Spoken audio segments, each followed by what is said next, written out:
Port Oglethorpe, Georgia. May 1945. The gates creak open under the thick southern heat. A column of women steps off the back of a transport truck. German nurses, clerks, auxiliaries. Their uniforms are wrinkled, their eyes hollow from the weeks of uncertainty. The war in Europe is over, but none of them know what peace looks like on the enemy's soil.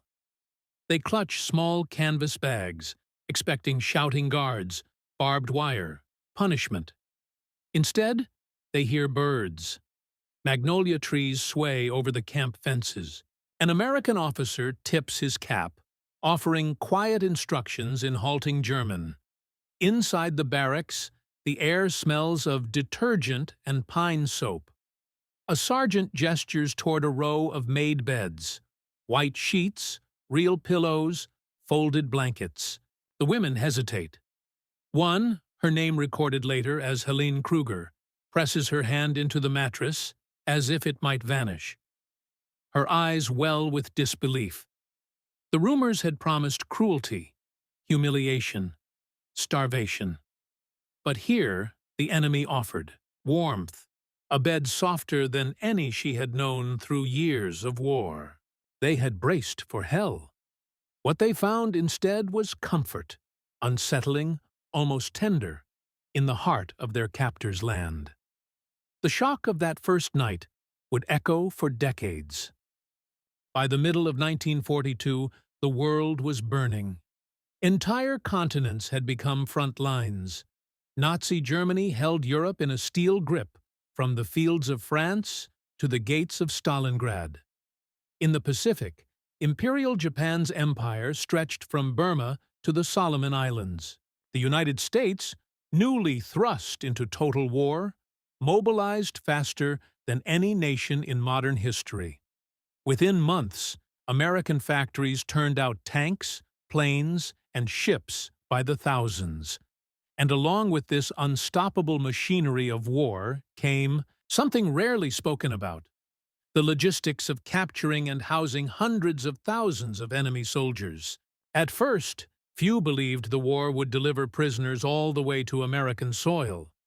Yet by 1943, Allied advances in North Africa and Italy began to flood the military system with captured Germans.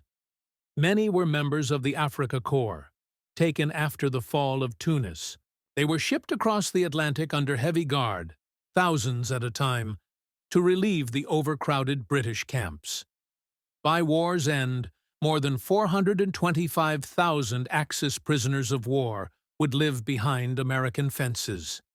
Hidden among the masses of men were a few thousand women, an overlooked presence in the history of captivity. These women were mostly Luftwaffe auxiliaries, Red Cross nurses, and communications clerks caught in field hospitals or staff posts during retreats. They were not combatants in the strict sense, yet their capture symbolized a world collapsing. The German Reich, once so certain of its destiny, was disintegrating under the weight of its own ideology. By 1944, the Allied bombing campaigns had turned cities into charred skeletons, and in the Pacific, the island war grew ever more brutal. Each capture of Japanese personnel a rare and perilous event, since surrender was considered dishonor. Still, some Japanese women, primarily medical and communications staff, were taken alive in 1944-45 as the U.S. closed in on the Philippines and Okinawa.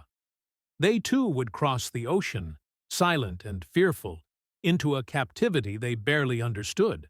The American camps were never meant to be places of comfort.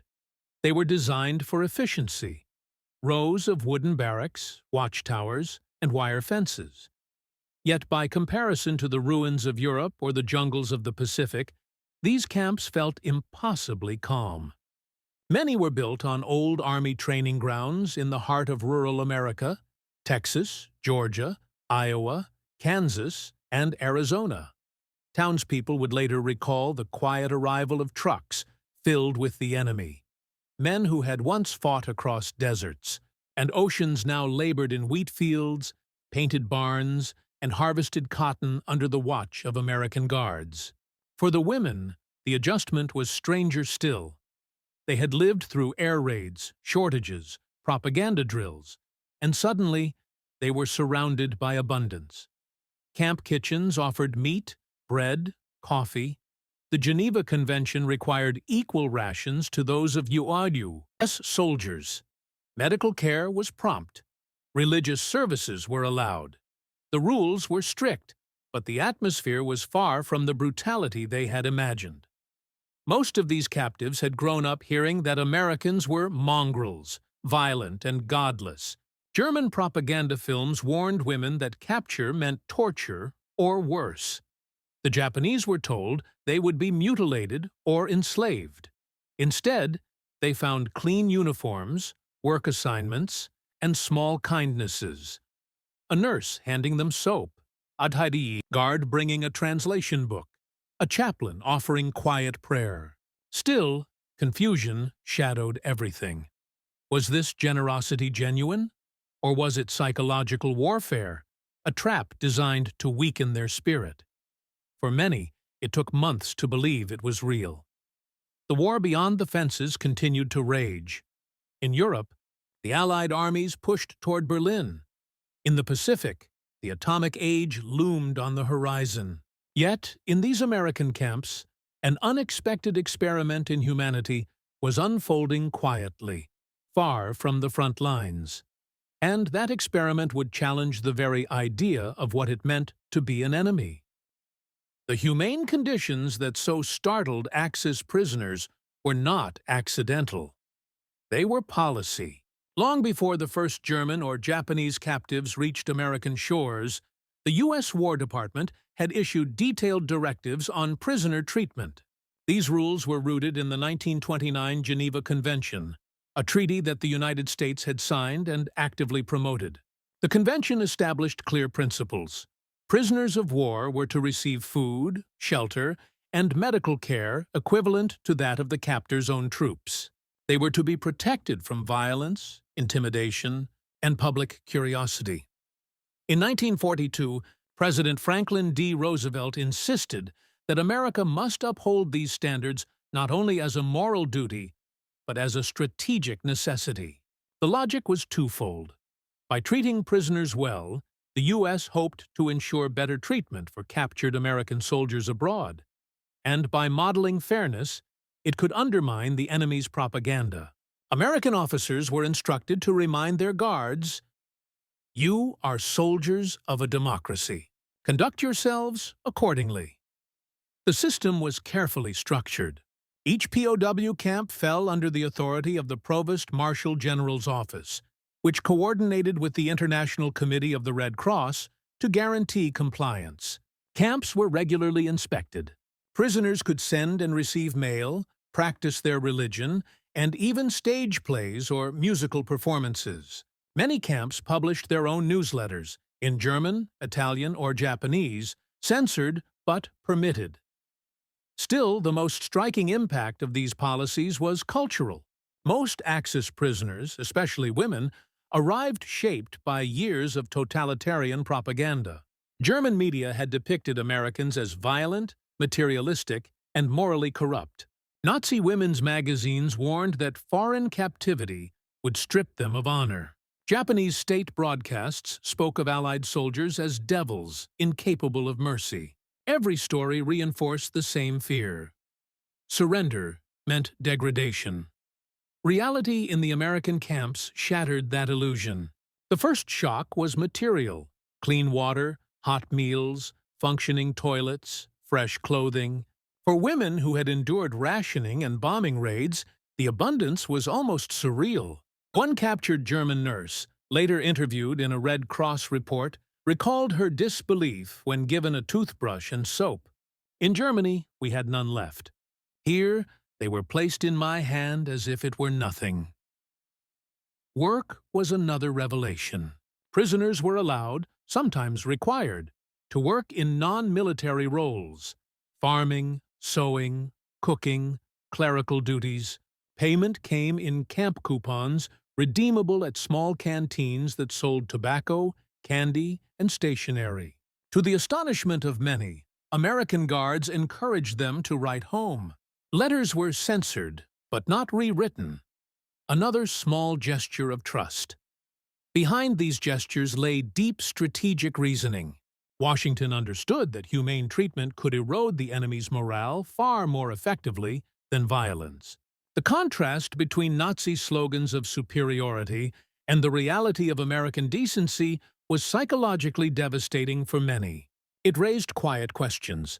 If the enemy treats us with dignity, what does that say about our own beliefs? Yet not everyone in America approved. Local newspapers sometimes protested the luxury given to prisoners while American families still rationed sugar and gasoline. Farm owners, however, saw value. POW labor helped sustain agriculture as millions of U.S. men fought overseas. Guards often noticed that German and Italian prisoners worked diligently, partly out of pride, partly to stave off boredom. The female POWs were few and often kept separate. Camps like Fort Oglethorpe in Georgia, Camp Ruston in Louisiana, and Camp McCoy in Wisconsin housed them in isolated compounds. Their interactions with American personnel were limited but respectful. Army nurses supervised their quarters, and Red Cross delegates ensured privacy. The women learned English from camp teachers, embroidered clothes, and formed choirs. By 1945, word of these conditions began filtering through Europe via letters and repatriated prisoners. It stunned the Nazi regime. Joseph Goebbels' Ministry of Propaganda scrambled to censor such reports, labeling them enemy lies. But for those who returned, the experience remained unforgettable. A human contradiction at the height of inhuman war. Because inside the wire fences of America, the enemy had found a strange mirror, one that reflected not hatred, but civilization. And that quiet revelation set the stage for the human stories to come. Every war leaves behind two kinds of wounds, those carved into the earth and those left in the human heart. For the female prisoners of war brought to the United States between 1943 and 1946, captivity became a strange form of healing. They had come from cities in ruins, nations collapsing under firestorms and hunger. In America, they found fences, yes, but also order, food, and an unsettling sense of safety. The experience was not defined by violence, but by contrast. Many of these women were nurses, clerks, or radio operators from the Wehrmacht Auxiliary Corps or the Japanese Army medical units. They had lived for years in a world of scarcity, where every night sirens warned of bombers and every dawn revealed rubble. When they were captured and shipped to the United States, they braced for cruelty. Instead, what awaited them felt impossible. Interviews decades later, preserved by historians and the International Red Cross archives, reveal a consistent theme: disbelief. One German auxiliary recalled stepping into her assigned barracks at Fort Oglethorpe, Georgia, and noticing the white sheets. "I thought they were a trick," she said. "No one wastes clean linen on a prisoner." Another remembered being offered milk for breakfast, something she hadn't tasted in 3 years. The emotional confusion was immense. These were women trained to see the Allies as monsters. Their propaganda lessons had taught them that capture by Americans meant humiliation or assault. But the guards they met were mostly polite, some even shy, and a few spoke German. There were rules, but they were fair. Punishments were rare. Instead of being treated as threats, the women were treated as guests in custody.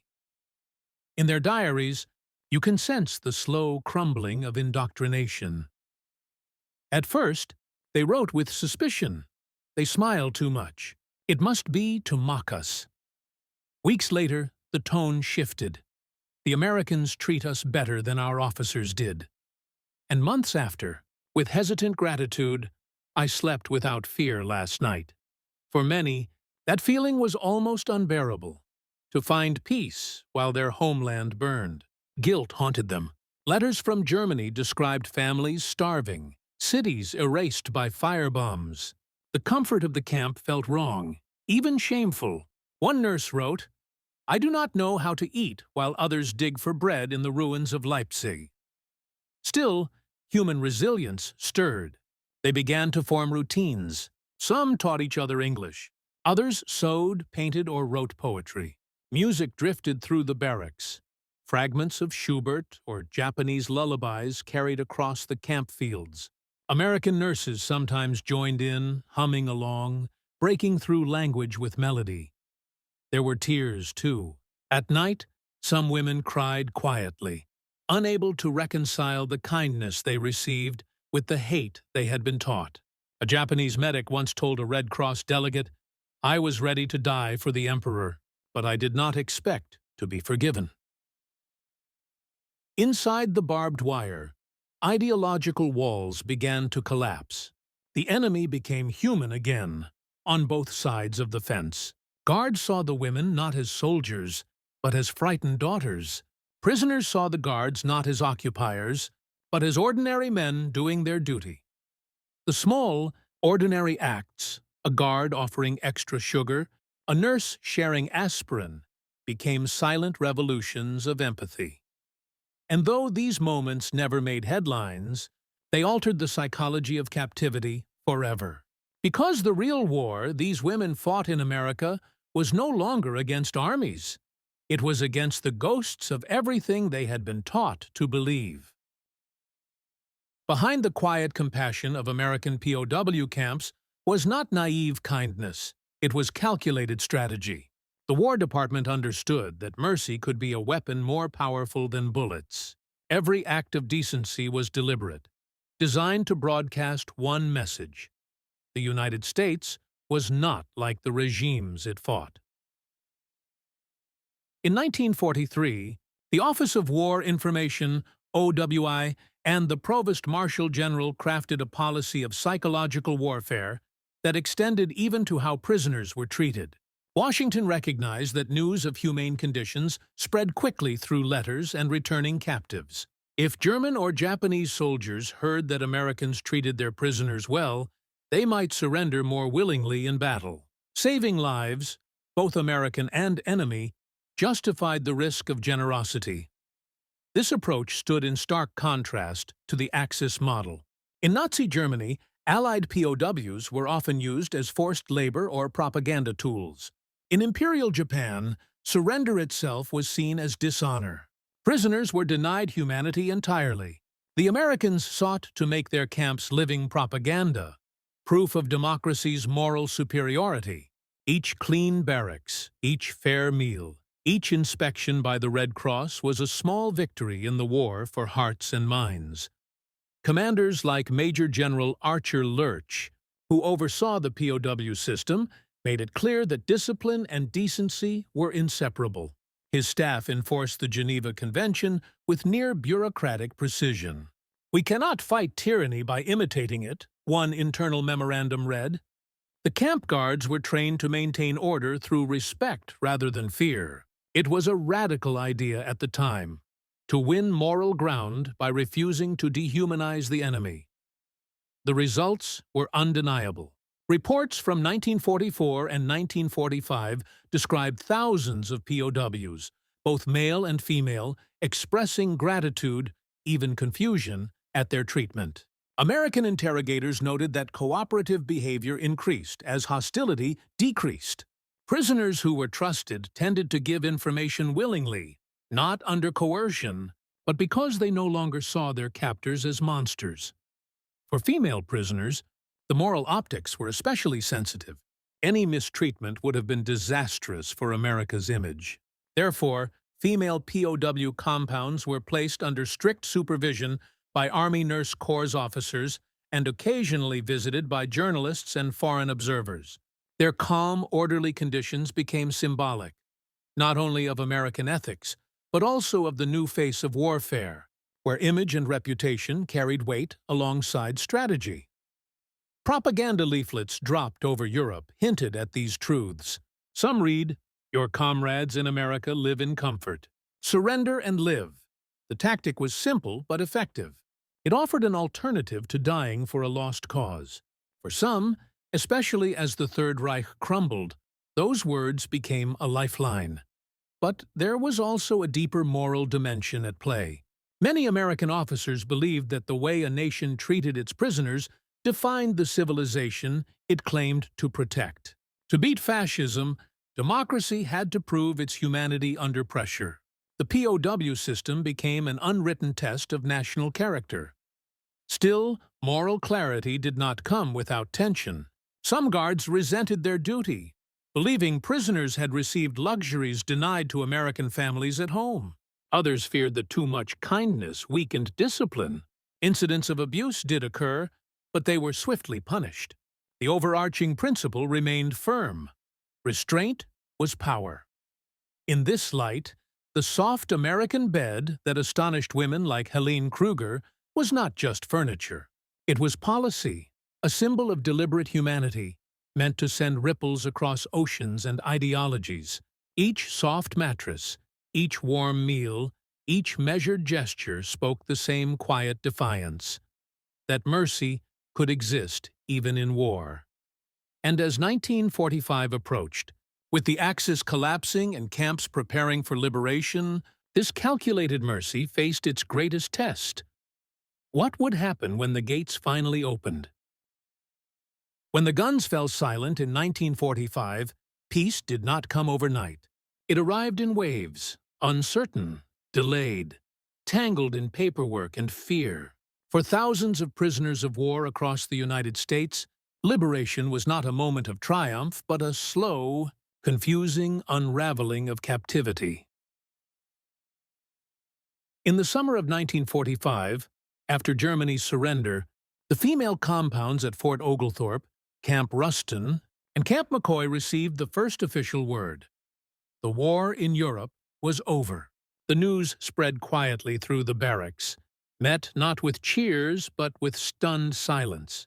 For most of these women, victory meant the loss of everything: their country, their homes, and often their families. They had entered captivity as citizens of a proud empire. They would leave as displaced people of a defeated nation. The U.S. government, overwhelmed by logistics, faced the monumental task of repatriating nearly 500,000 prisoners. Transport ships had to be reassigned from combat duty to ferrying human cargo back across the Atlantic and the Pacific. Bureaucratic errors, political uncertainty, and the beginning of the Allied occupation of Germany all slowed the process. For many prisoners, captivity extended deep into 1946, some even into early 1947. Within the female compounds, emotions were divided. Some could not wait to return, desperate to see what remained of home. Others dreaded it.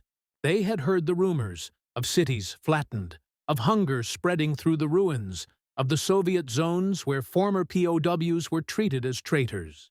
For many women, particularly those from the eastern provinces, America felt safer than the world waiting beyond its shores. Helene Kruger's name appears again in a Red Cross ledger dated January 1946. She refused extra food that day, saying she needed to learn hunger again before going home. The guards didn't understand, but her words carried the weight of guilt shared by many. Guilt for surviving too comfortably while others suffered. The final weeks of captivity were filled with conflicting emotions. American officers organized farewell ceremonies. Chaplains offered prayers in German, Italian, and Japanese. Prisoners received parcels with small tokens: soap, chocolate, sometimes a Bible.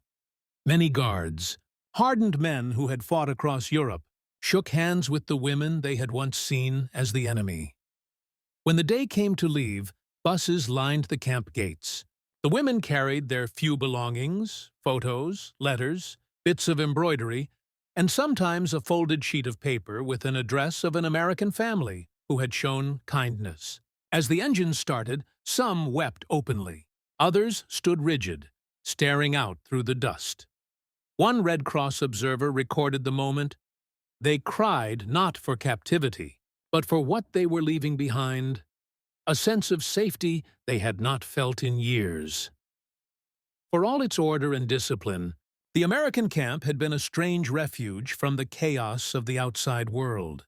Inside the wire, there had been structure, food, and civility.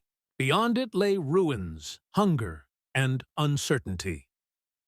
As the trucks rolled out of Fort Oglethorpe, the magnolia trees shimmered in the early morning light.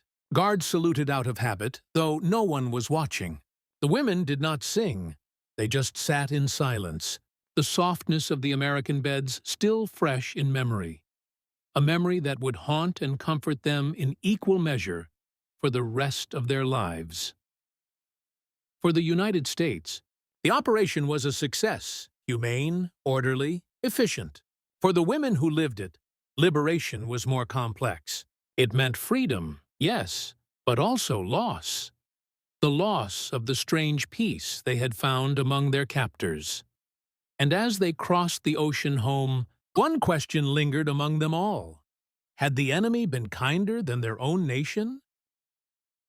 When the ships carrying repatriated prisoners reached Europe and Asia, the air was thick with disbelief.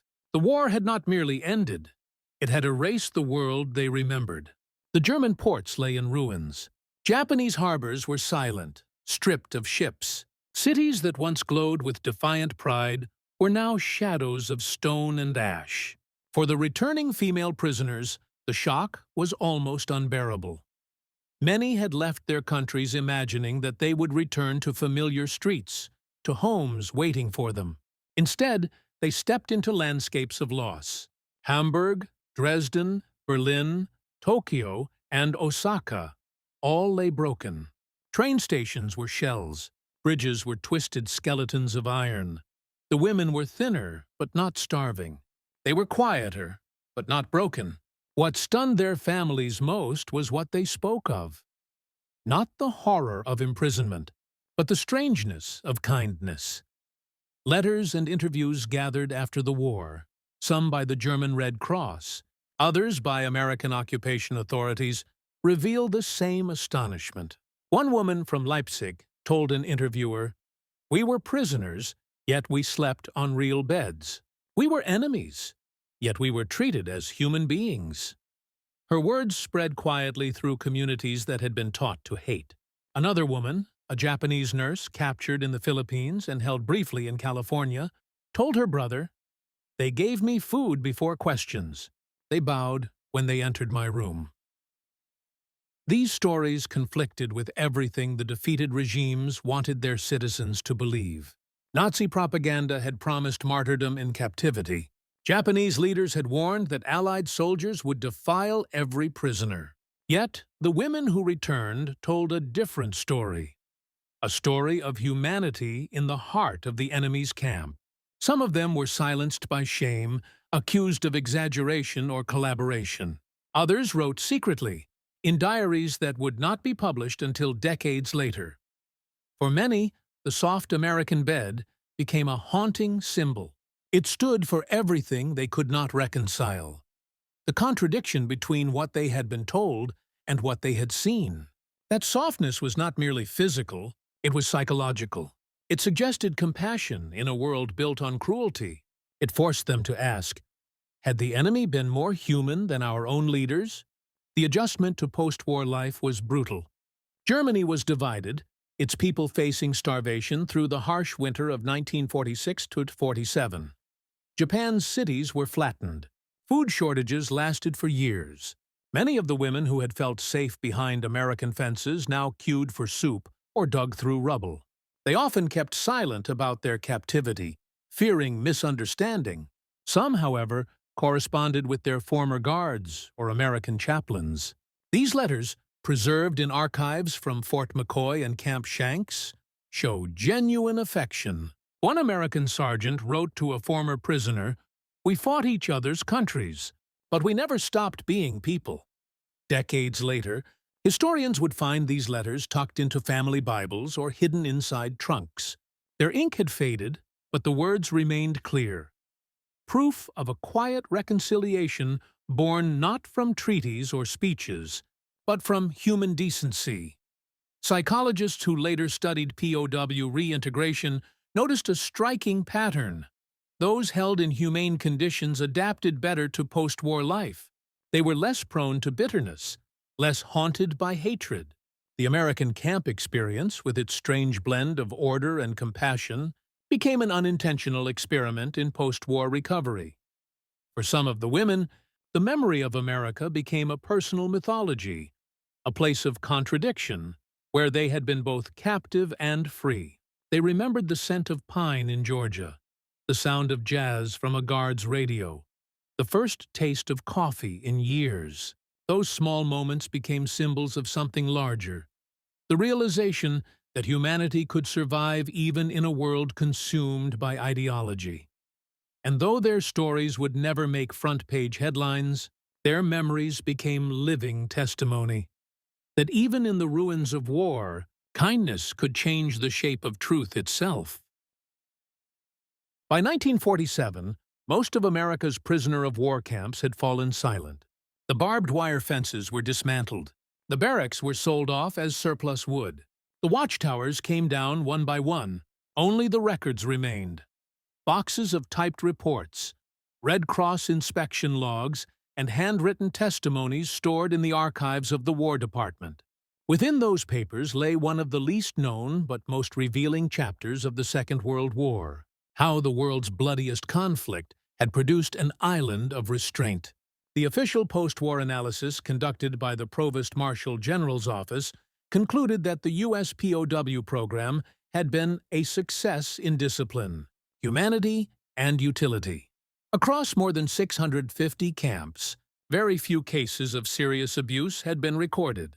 Out of over 425,000 Axis prisoners held in America, only a handful had died from mistreatment, an extraordinary statistic compared to the brutal mortality rates of Allied prisoners held by Germany or Japan. These numbers told a story of control, but also of conscience. Female prisoners were mentioned only in passing in most reports, their presence overshadowed by the vast male population. Yet, in the footnotes and letters, their traces appear: a nurse's gratitude, a Red Cross delegate's astonishment at their dignity, a camp officer's remark that the women remain calm, industrious, and impeccably orderly. Their camps had become microcosms of what post-war psychologists later called controlled reconciliation. In Washington, senior officials recognized the propaganda value of this success. In the early years of the Cold War, the U.S. cited its POW record as proof of moral leadership. When Soviet diplomats accused America of imperial hypocrisy, State Department representatives quietly pointed to the wartime camps as evidence that the U.S. had practiced restraint even at the height of global conflict. The documentation also revealed something deeper: a glimpse into the American self-image. Internal memoranda described the POW program as a test of national decency. The war, brutal as it had been, had forced the United States to decide what kind of power it wanted to be. Treating prisoners humanely was not simply a gesture of mercy. It was a statement of identity. It was democracy proving itself under fire. For historians, the archives remain a window into that moral experiment. The Red Cross inspection reports describe the small details with clinical precision: adequate rations, clean bedding, prisoner morale high. But between those lines lies a more human story. Inspectors often noted the behavior of the guards, how they greeted prisoners, how they allowed them to decorate barracks with flowers or drawings. The inspectors wrote of laughter in the canteens, of German songs sung softly at dusk, of guards pausing to listen. Letters from former prisoners confirm those scenes. Some women wrote years later to thank the American nurses who had watched over them. Others sent photographs of their families, proof that life had gone on. These small acts of remembrance became the quiet echo of a larger truth: that kindness, once given, does not vanish with the end of war. The legacy of that kindness would shape military ethics for generations. In 1949, when the Third Geneva Convention was revised, American experience heavily influenced its expanded clauses on humane treatment. Medical care, and the rights of prisoners to correspond with families. The memory of those wartime camps, and of the startled gratitude of their inmates, had become part of the moral foundation of modern warfare. Yet, beyond the paperwork and policy, there lingered a more personal legacy, a story that could not be captured in reports. It was the memory of a simple moment, a tired woman, far from home, pressing her palm into the softness of an American bed and realizing that even enemies could be human. In the years that followed, the women who had once lain awake in those quiet American barracks returned home, to Germany, Austria, Italy, and the scattered ruins of Europe. For most of them, there were no welcome parades. They slipped back into a continent hollowed out by hunger, suspicion, and the uneasy peace that followed defeat. Yet the memory of their imprisonment in the United States lingered, a strange and private contrast to the devastation they found waiting. In post-war Germany, some of these women gave interviews to local newspapers. Others spoke decades later, their recollections recorded by historians of captivity.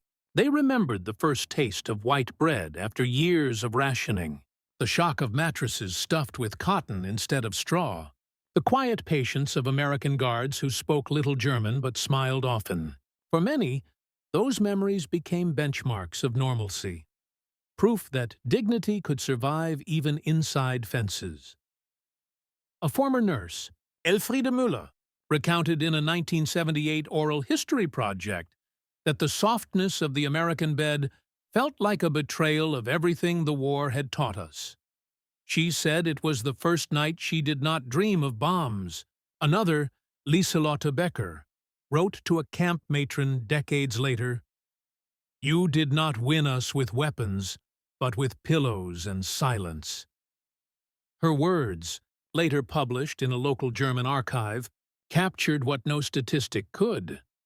The quiet moral inversion of captivity turned humane.